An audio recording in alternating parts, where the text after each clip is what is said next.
Dumelang bagaetsho, re le amogela mo lenaneong la rona le bitswang Rise. We have instances when we are sad and stressed, but when should one actually start to worry about such feelings? Tonight, we are speaking about depression. This is a very heavy subject, ladies. Welcome to the show again, of course, by the way. Thank you very much. And but before we start off this conversation, and our team went out and we asked some young women some questions about what they think depression is. I think depression is when you have to deal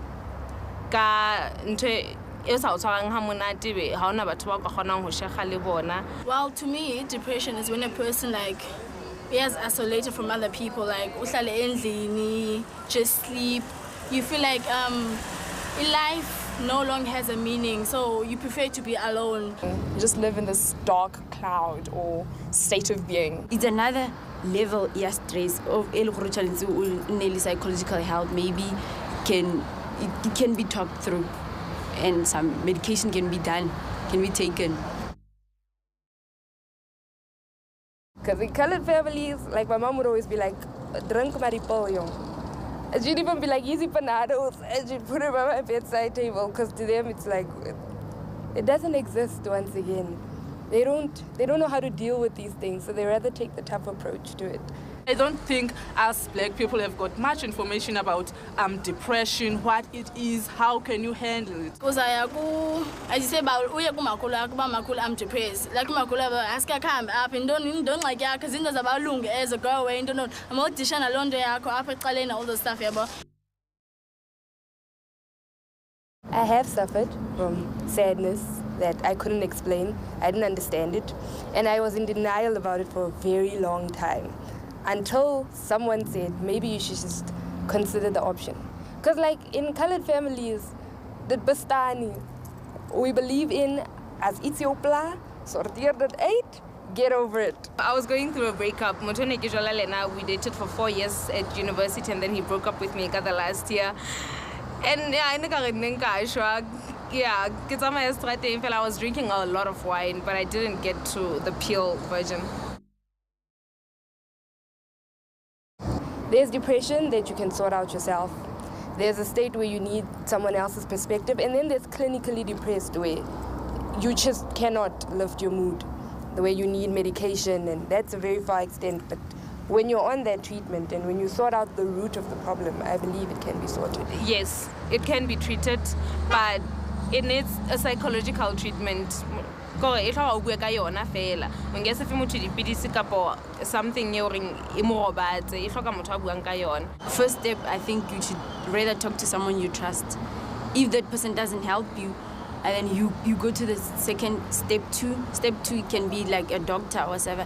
Then that doctor can prescribe maybe some medication and all of that.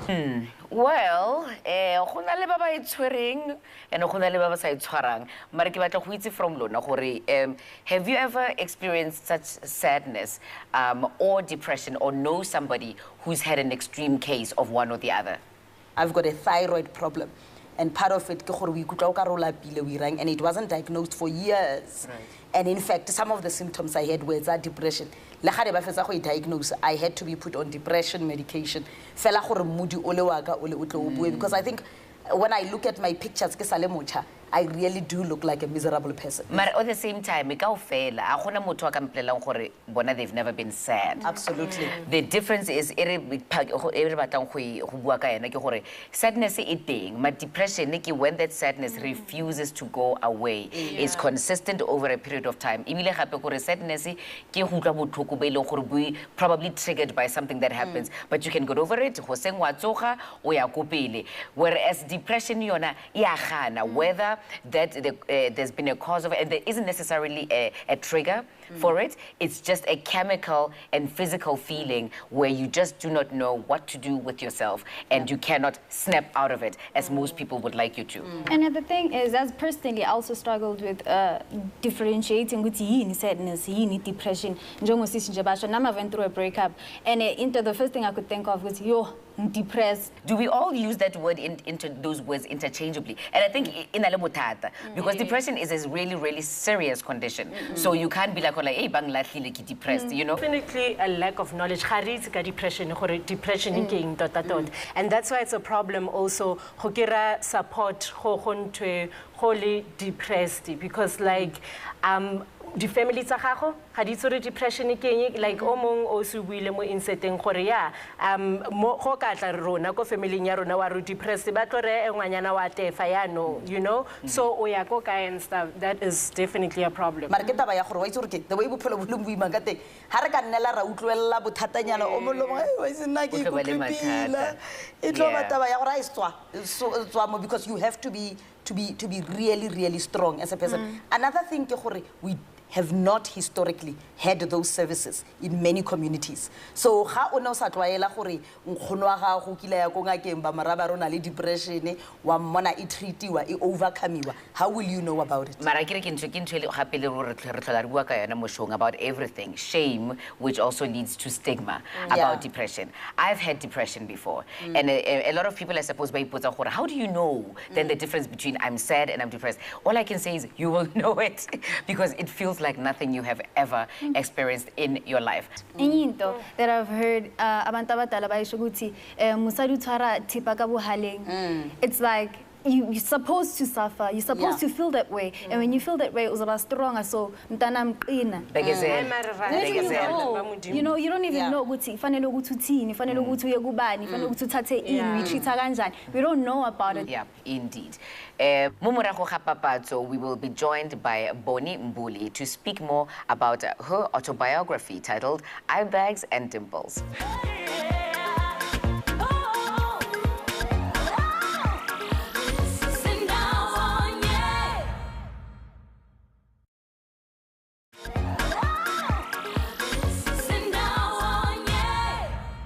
Re a le amogela gape gompieno re etetswe ke Bonnie Mbuli o tlile go tlotla le kgomotso le khanyi ka buka ya gagwe le ka botshelo jwa gagwe le depression.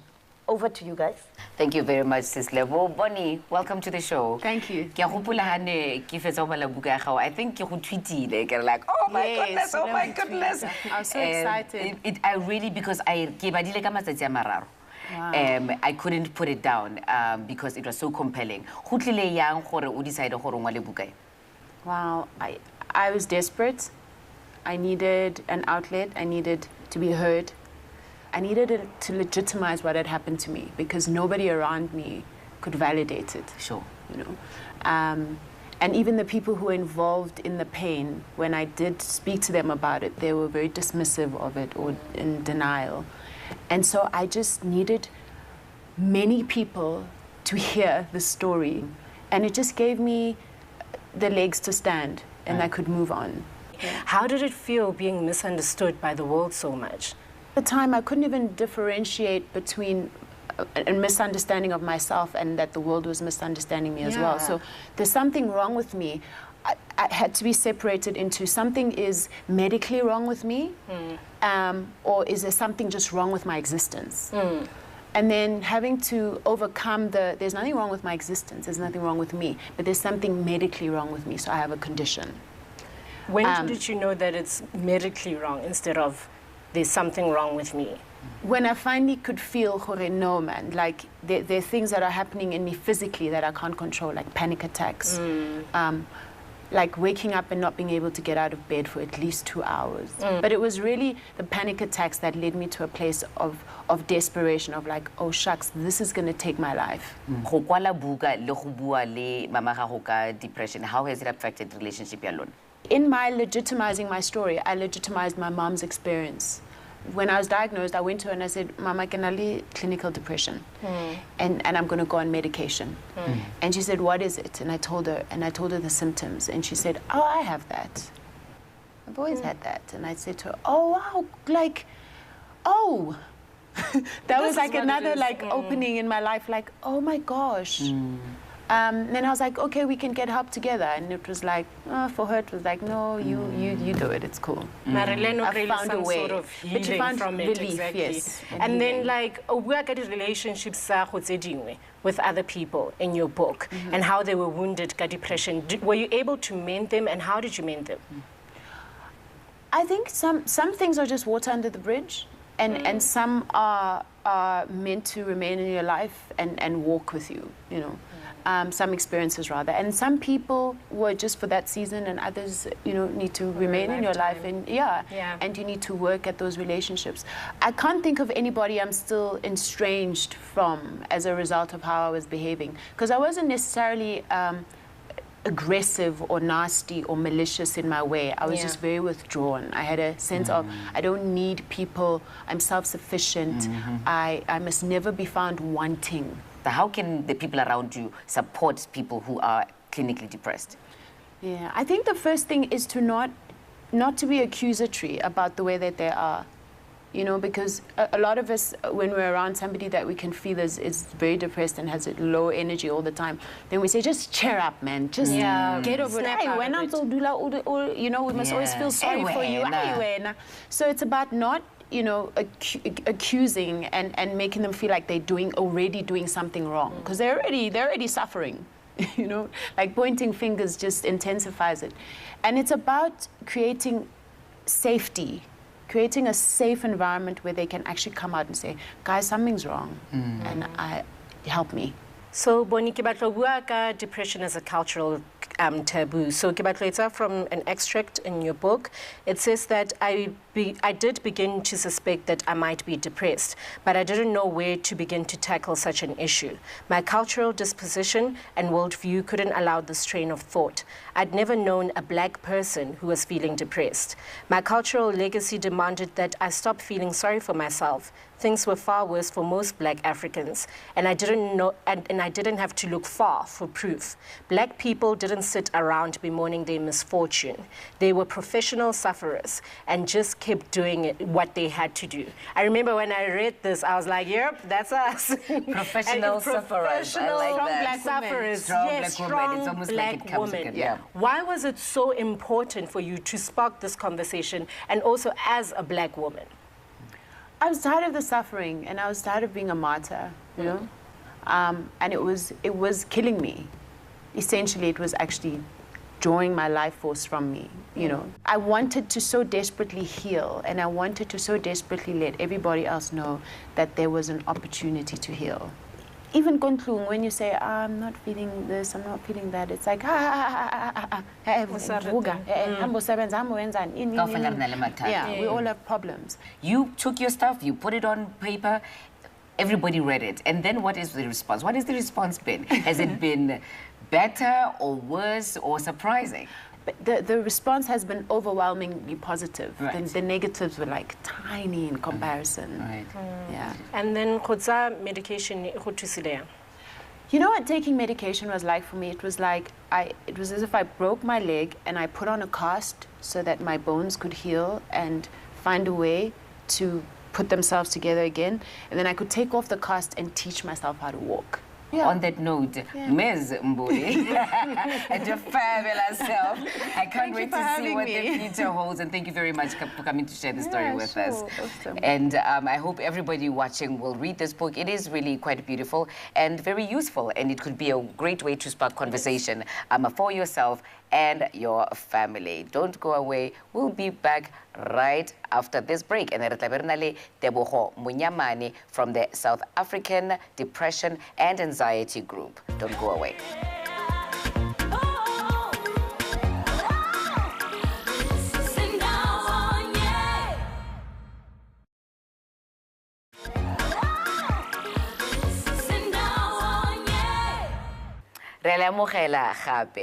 We've done a little switcheroo. Lebo and Mbali are joined on the couch by our next guest, Teboho Munyamani from the South African Depression and Anxiety Group. Over to you.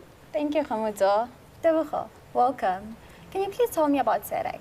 All right, so the South African Depression and Anxiety Group is an organization that was founded approximately about 20 years ago, and we try to help people with depression, anxiety, and other forms of mental health problems. The South African Depression and Anxiety Group provides telephonic counseling, it provides support groups, and also does a lot of outreach and tries to raise awareness about different mental health issues. ke in depression and maybe the symptoms tsa yona ke eng ha re bua ka depression. So how re bua ka depression, re bua ka something inhaling a few symptoms. Some symptoms are psychological, behavioral, emotional. So re sheba a change in someone's behavior and emotions over time. So some of the common symptoms are feeling sad or low, being very tearful, isolating yourself from other people. With some people, they become irritable. With other people, you find the changes in sleeping patterns, changes in eating, weight gain or weight loss. There are also changes in energy levels. So you feel tired all the time. Before, to be around your friends and family.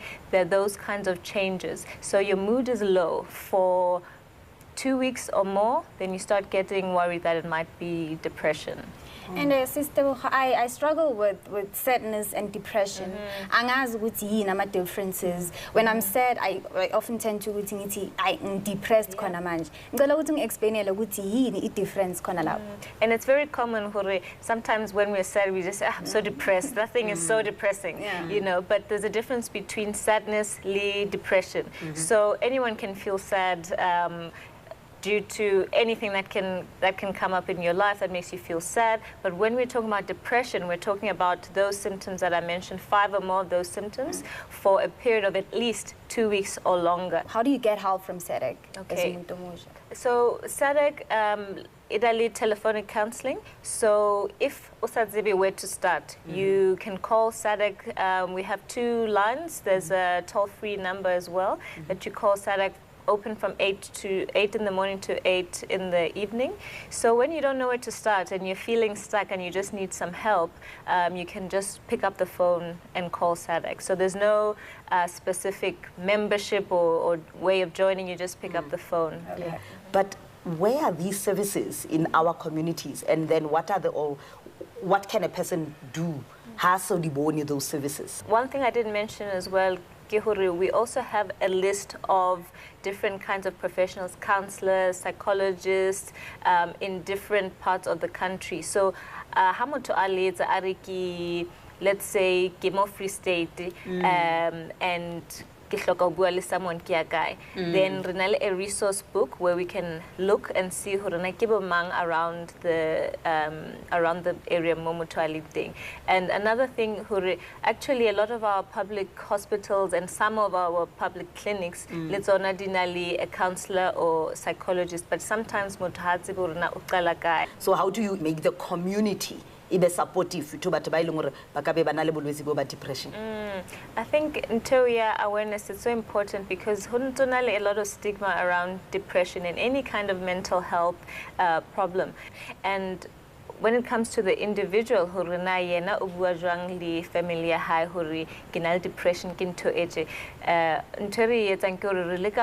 check as a psychologist I tried the tools to be able to communicate what they need from their family, because I think that's often a difficult thing, and sometimes and often we can't impose that. So I can't go to someone's house or someone's family members and say, listen, you need to understand what this is, unless Bona Batla to my office and want a family meeting where I can explain. Okay. But working limo to alimung the individual and for that those tools to be able to express from their loved ones and their family members. Now let's come back to young people. In age depression, I mean, how many young people are you seeing banali depression? And most importantly for me, even if basatlikolo na SADC, are youth taken seriously banali depression? Yeah, youth depression doesn't discriminate with age either. So Renalili but Baba Nyani as well, who are getting depression. Libana. Libana can get depression even before adolescence, before they're teenagers. And your question was, Huruna, are they taken seriously? If you think about the teenage years, for example, I'll use that period. Hangata, ke nako e motho o lekang to find yourself or understand yourself as now going from the childhood age to an adult age. And itlali ntutengata, itlali also hormonal changes, or sometimes ubali the moods, ubali this and that. And sometimes when teenagers are depressed, they might express it differently. So they're not always going to be very sad. Some will be very irritable and seem very angry, and sometimes it's just taken as, it's just that phase, and they'll get over it. I read Uguti, women are more prone to depression. As a young woman, is this true? I mean, I certainly do see more women than men who have depression, but I think another part of that as well, yes, maybe there are more women with depression, but I think another part is that, at least I'm speaking for myself, is that a lot of men who eventually come and say, I'm depressed, you know, it's usually at a much later stage, because if you think about it in a social context, a man are depression, you know. Yeah. Thank you so much, Ausi, for joining us and for the good work Eli Yutsang ko Sadake. Liluna ko gaile skela le bala gore re tla be re le fa nomoro e Ausi a buileng ka yona e sa batleng tšhelete kgotsa metsotso ene le Sadake le ka ikrea mo Facebook information e o re tla le fa yona. Over to you, Khomotso. Thank you very much, Batshobha Mzansi, for joining us on today's program. Remember that there is a difference between having an off day and an off life. Only you can know when there is truly something wrong. So be self-aware. Le gopole gape gore fa dikakanyo tsa lona about today's show on Mix It Reach, Twitter le Facebook. Re tla le bona ka nako e latelang. Bye.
Woof, woof.